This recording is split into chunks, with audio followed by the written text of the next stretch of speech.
Hello everyone, welcome to science explored. हमने last video में virus का स्ट्रक्चर डिस्कस किया था और आज के इस वीडियो में हम वायरस के टाइप्स देखने वाले हैं। अब वायरसेस के बहुत सारे टाइप हैं, बट वो कौन से ऑर्गेनिज्म को अफेक्ट करता है इसके बेसिस पे भी इसके कुछ टाइप है और वायरस का स्ट्रक्चर क्या है उसके बेसिस पे भी इसके कुछ टाइप्स है। So there are 3 type of virus on the basis of host. Host मतलब कौन से ऑर्गेनिज्म के अंदर जाके वो खुद का रिप्रोडक्शन कर रहा है, तो जिन ऑर्गेनिज्म के ऊपर वायरस खुद का रिप्रोडक्शन करेगा उस ऑर्गेनिज्म को होस्ट कहेंगे। तो इसके बेसिस पे भी इसके 3 टाइप है। पहला जो है वो है एनिमल वायरस, प्लांट वायरस और तीसरा है बैक्टीरियोफेज। और उसका स्ट्रक्चर क्या है इसके बेसिस पे भी वायरस के 3 टाइप है। पहला है हेलिकल वायरस, दूसरा है आइकोसाहेड्रल वायरस और तीसरा रहेगा कॉम्प्लेक्स वायरस। तो इन सारे वायरस को अभी हम वन बाय वन डिस्कस करेंगे। तो सबसे पहले देखेंगे types of virus on the basis of host. तो सबसे पहले रहेगा animal virus. An animal virus is a small infectious agent that is unable to replicate outside a living animal cell। मतलब एनिमल वायरस ये सिर्फ एनिमल सेल के अंदर ही replicate कर सकता है। सो विदाउट होस्ट सेल ये रेप्लिकेशन नहीं करेगा। Animal virus contain only one kind of nucleic acid, either DNA और आरएनए। मतलब वायरस में एक तो डीएनए रहेगा या फिर आरएनए रहेगा। दोनों ही जेनेटिक मटेरियल मतलब डीएनए और आरएनए दोनों ये साथ साथ वायरस के अंदर कभी नहीं दिखेगा। Viral infection is composed of several step. मतलब किसी भी होस्ट सेल में जब वायरस एंट्री करता है तब वहाँ पे वो खुद का रिप्रोडक्शन करता है। अब वो जो रिप्रोडक्शन करेगा वो अलग अलग स्टेप्स में होके वो रिप्रोडक्शन किया जाता है। जैसे कि पहली स्टेप है अटैचमेंट, सेकेंड है पेनिट्रेशन, नेक्स्ट है अनकोडिंग एंड इक्लिप्स और लास्ट स्टेप रहेगी मैच्योरेशन एंड रिलीज। जैसे कि इस डायग्राम में देखिए, मान लो ये कोई होस्ट सेल है। अब इस होस्ट सेल को जब वायरस अफेक्ट करेगा तो सबसे पहली जो स्टेप रहेगी वो रहेगी अटैचमेंट की। मतलब ये वायरस इस होस्ट सेल को अटैच हो जाएगा। सेकेंड स्टेप रहेगी पेनिट्रेशन। पेनिट्रेशन मतलब वायरस का जो भी जेनेटिक मटेरियल है जो कि कैप्सिड के अंदर है, मान लो ये कैप्सिड है तो इस कैप्सिड के अंदर इसका जेनेटिक मटेरियल है। तो पेनिट्रेशन के टाइम में वायरस क्या करता है, खुद का जेनेटिक मटेरियल होस्ट सेल के अंदर डाल देता है और उसका जो कैप्सिड है वो बाहर ही रह जाता है। तो इस प्रोसेस को कहा जाता है अनकोडिंग। मतलब पेनिट्रेशन के प्रोसेस में ही अनकोडिंग की प्रोसेस होगी। पेनिट्रेशन मतलब खुद का जेनेटिक मटेरियल होस्ट सेल के अंदर डालना और अनकोडिंग मतलब सिर्फ जेनेटिक मटेरियल अंदर डालना, कैप्सिड बाहर ही छोड़ देना। ठीक है। उसके बाद की स्टेप रहेगी इक्लिप्स। इक्लिप्स मतलब अब जो जेनेटिक मटेरियल अंदर आया है, सेल के अंदर आया है, वो वहाँ पे खुद का रेप्लिकेशन करेगा और बहुत सारे वायरल सेल्स बना देगा, वायरसेस बना देगा। और जैसे ही वायरस सेल के अंदर बन जाएंगे नेक्स्ट स्टेप रहेगी मैच्योरेशन और वो जो वायरस है वो मैच्योर्ड हो जाएंगे और आफ्टर मैच्योरेशन सारे वायरस ये होस्ट सेल से बाहर रिलीज किए जाएंगे। ओके तो ये कंप्लीट होती है एनिमल वायरस की लाइफ साइकिल। इस एनिमल वायरस की जो लाइफ साइकिल है मतलब जो रिप्रोडक्शन हमने अभी देखा है वो और डिटेल में हम आने वाले वीडियो में डिस्कस करने ही वाले हैं, क्योंकि ये एग्जैक्ट यहीं पे सिर्फ रिप्रोडक्शन नहीं करता है, ये जो न्यूक्लियस है इसके अंदर भी कुछ स्टेप्स होते हैं। तो ये डिटेल स्टेप्स हम हमारे नेक्स्ट वीडियो में डिस्कस करेंगे। बट फिलहाल अभी आप यहाँ पे इतना ही याद रखिए कि जो वायरस है उसकी जो लाइफ साइकिल है होस्ट सेल के अंदर वो अलग अलग स्टेप से होती है। Attachment, penetration, uncoating and eclipse, maturation and release. Next जो एनिमल वायरस का पॉइंट है वो है ये जो एनिमल वायरस है ये स्प्रेड कैसे होते हैं। सो एनिमल वायरस का इन्फेक्शन एयर से स्प्रेड होता है या फिर इन्फेक्टेड पर्सन के डायरेक्ट कांटेक्ट में कोई नॉर्मल हेल्दी पर्सन आता है तो इन्फेक्टेड पर्सन से एनिमल वायरस ये हेल्दी पर्सन में ट्रांसफ़र हो सकता है, या फिर इन्फेक्टेड इंसेक्ट के बाइट से भी ये वायरस किसी हेल्दी पर्सन में ट्रांसफ़र हो सकता है। एनिमल वायरस के ऊपर किसी भी एंटीबायोटिक का कोई असर नहीं होगा क्योंकि ये वायरस है और एंटीबायोटिक्स ये बैक्टीरिया के अगेंस्ट काम करते हैं। और अगर लास्टली हम किसी डिसीज़ की बात करते हैं तो पोलियो वायरस से पोलियो होगा, इन्फ्लुएंजा वायरस से इन्फ्लुएंजा होगा, HIV से एड्स, ऐसे बहुत से एनिमल डिसीज़ है जो एनिमल वायरस से होंगे। तो ये रहेगा हमारा एनिमल वायरस। नेक्स्ट वायरस का टाइप है plant virus. Plant virus are intracellular parasites that infect plants and cause disease. तो ये भी जो वायरस है ये इंट्रासेल्यूलर ही काम करता है, मतलब प्लांट सेल के अंदर जाके ही खुद का रिप्रोडक्शन करेगा और वहीं पे इन्फेक्शन कर देगा, और ये वायरस जो है ये प्लांट को डिसीज कॉज करते हैं।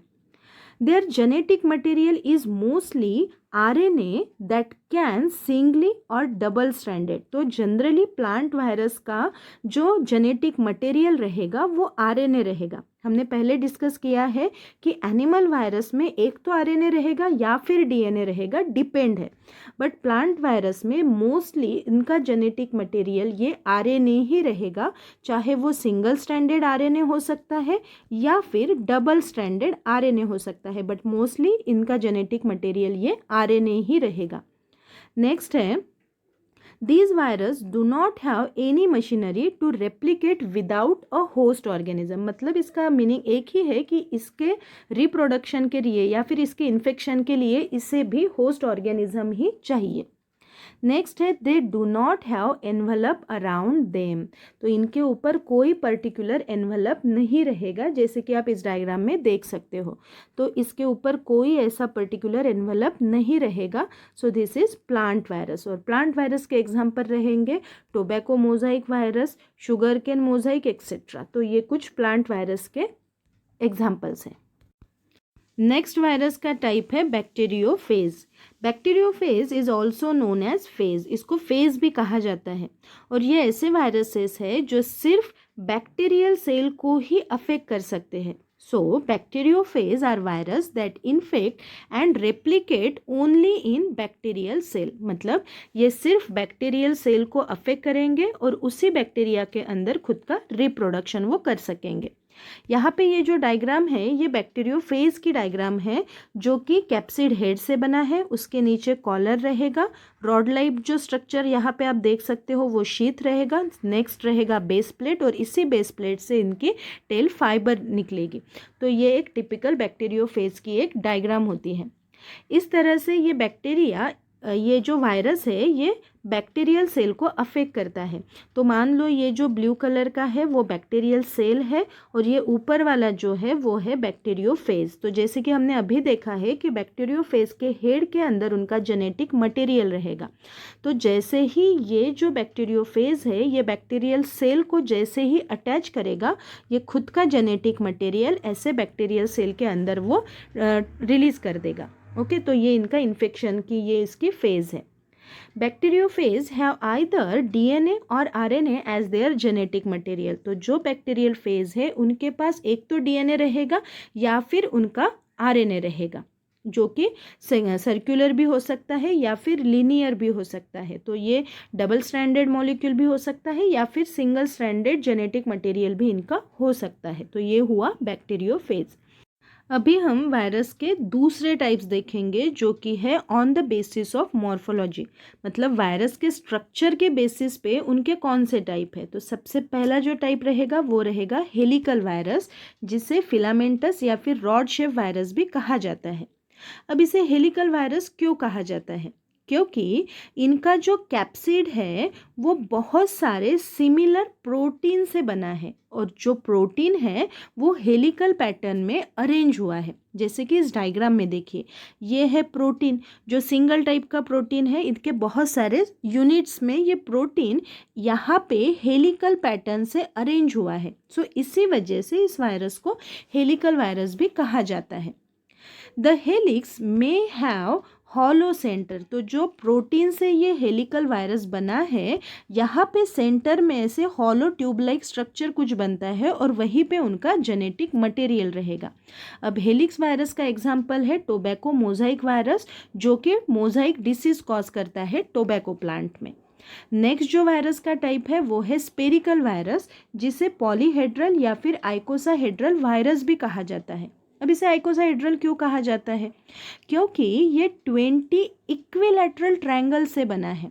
अब 20 इक्विलैटरल ट्रायंगल मतलब इस डायग्राम में देखो, ये ऐसे छोटे छोटे ऐसे ट्रायंगल से ये वायरस बना है। सो इस वजह से इसे रफली स्पेरिकल वायरस जैसे वो दिखाई देता है, बट ये एग्जैक्टली स्पेरिकल नहीं है, बट छोटे छोटे 20 इक्विलैटरल ट्रायंगल से ये बना है, इस वजह से ये रफली स्पेरिकल शेप का दिखता है। नेक्स्ट जो पॉइंट है वो है आइकोसाहेड्रल वायरस कैन बी नेकेड और एनवलप। एक तो इसके ऊपर ऐसा एनवलप रहेगा जैसे कि हर्पीस वायरस में है, और यहाँ पे ऐसा एनवलप नहीं है जो कि एडिनो वायरस है। सो इनके ऊपर एनवलप रह सकता है या फिर एनवलप नहीं भी रह सकता है। So this virus can be naked और एनवलप। नेक्स्ट है न्यूक्लिक एसिड का पॉइंट। तो स्पेरिकल वायरस में न्यूक्लिक एसिड ये डबल स्ट्रैंडेड डीएनए या फिर सिंगल स्ट्रैंडेड डीएनए या फिर डबल स्ट्रैंडेड आरएनए या फिर सिंगल स्ट्रैंडेड आरएनए, इनमें से कोई भी जेनेटिक मटेरियल हो सकता है, बट डिपेंड है कि कौन सा वायरस है। तो ये वायरस के स्ट्रक्चर पे डिपेंड नहीं है कि उनके अंदर कौन सा जेनेटिक मटेरियल होना चाहिए। तो इनका जेनेटिक मटेरियल हो सकता है डीएनए या फिर आरएनए, चाहे वो डबल स्ट्रैंडेड हो या फिर सिंगल स्ट्रैंडेड हो। तो ये उनका जेनेटिक मटेरियल हुआ। और लास्ट पॉइंट है इसका, इसके एग्जाम्पल्स। तो human papilloma virus, rhino virus, hepatitis B virus, polio virus, adeno virus, तो ये सारे स्पेरिकल शेप के वायरसेस है जिसे पॉलीहेड्रल वायरस भी कहा जाता है। नेक्स्ट वायरस का टाइप है कॉम्प्लेक्स वायरस, जिसे हेड एंड टेल वायरस भी कहा जाता है, या फिर इसे कभी कभी टैडपोल वायरस भी कहा जाता है। अब टैडपोल मतलब फ्रॉग की जो स्टार्टिंग की जो स्टेप होती है जिसे हम टैडपोल कहते हैं, मतलब वहाँ पे टेल और हेड होता है। सो इस वजह से इसे टैडपोल वायरस या फिर कॉम्प्लेक्स वायरस या फिर हेड एंड टेल वायरस भी कहा जाता है। तो जैसे कि हमें पता है ये स्ट्रक्चर बैक्टीरियोफेज का है जो कि बैक्टीरिया को इन्फेक्ट कर सकता है। So this contagious variant has a head like isometric virus and tail like helical virus. तो ऐसे दो टाइप का स्ट्रक्चर यहाँ पे दिखाई देगा, जैसे कि इस डायग्राम में देखिए। अब ये अटैचमेंट कैसे करता है हमने पहले ही डिस्कस कर लिया है कि लाइफ साइकिल कैसी होती है। तो सबसे पहले ये अटैचमेंट करेगा बैक्टीरिया को। बैक्टीरिया को अटैच करने के बाद वो खुद का जेनेटिक मटेरियल यहाँ पे शिफ्ट कर देगा। उसके बाद वो खुद का रिप्रोडक्शन करेगा, फिर लाइसिस होगा, मतलब सेल को बर्स्ट करके वो वहाँ से वायरस बाहर आ जाएगा, और वहाँ से बाहर आने के बाद वो किस और नॉर्मल सेल को इन्फेक्ट करेगा। सो ये कॉम्प्लेक्स वायरस की लाइफ साइकिल होती है। फॉर एग्जांपल बैक्टीरियोफेज हमने पहले ही कर लिया है। So this is complex virus, या फिर इसे हेड एंड टेल वायरस भी कहा जाता है। तो यहाँ तक हुआ हमारा आज का टॉपिक। अगर ये टॉपिक आप लोगों को समझ में आया है तो इस वीडियो को लाइक कीजिएगा और इस वीडियो को शेयर ज़रूर कीजिएगा। Thank you.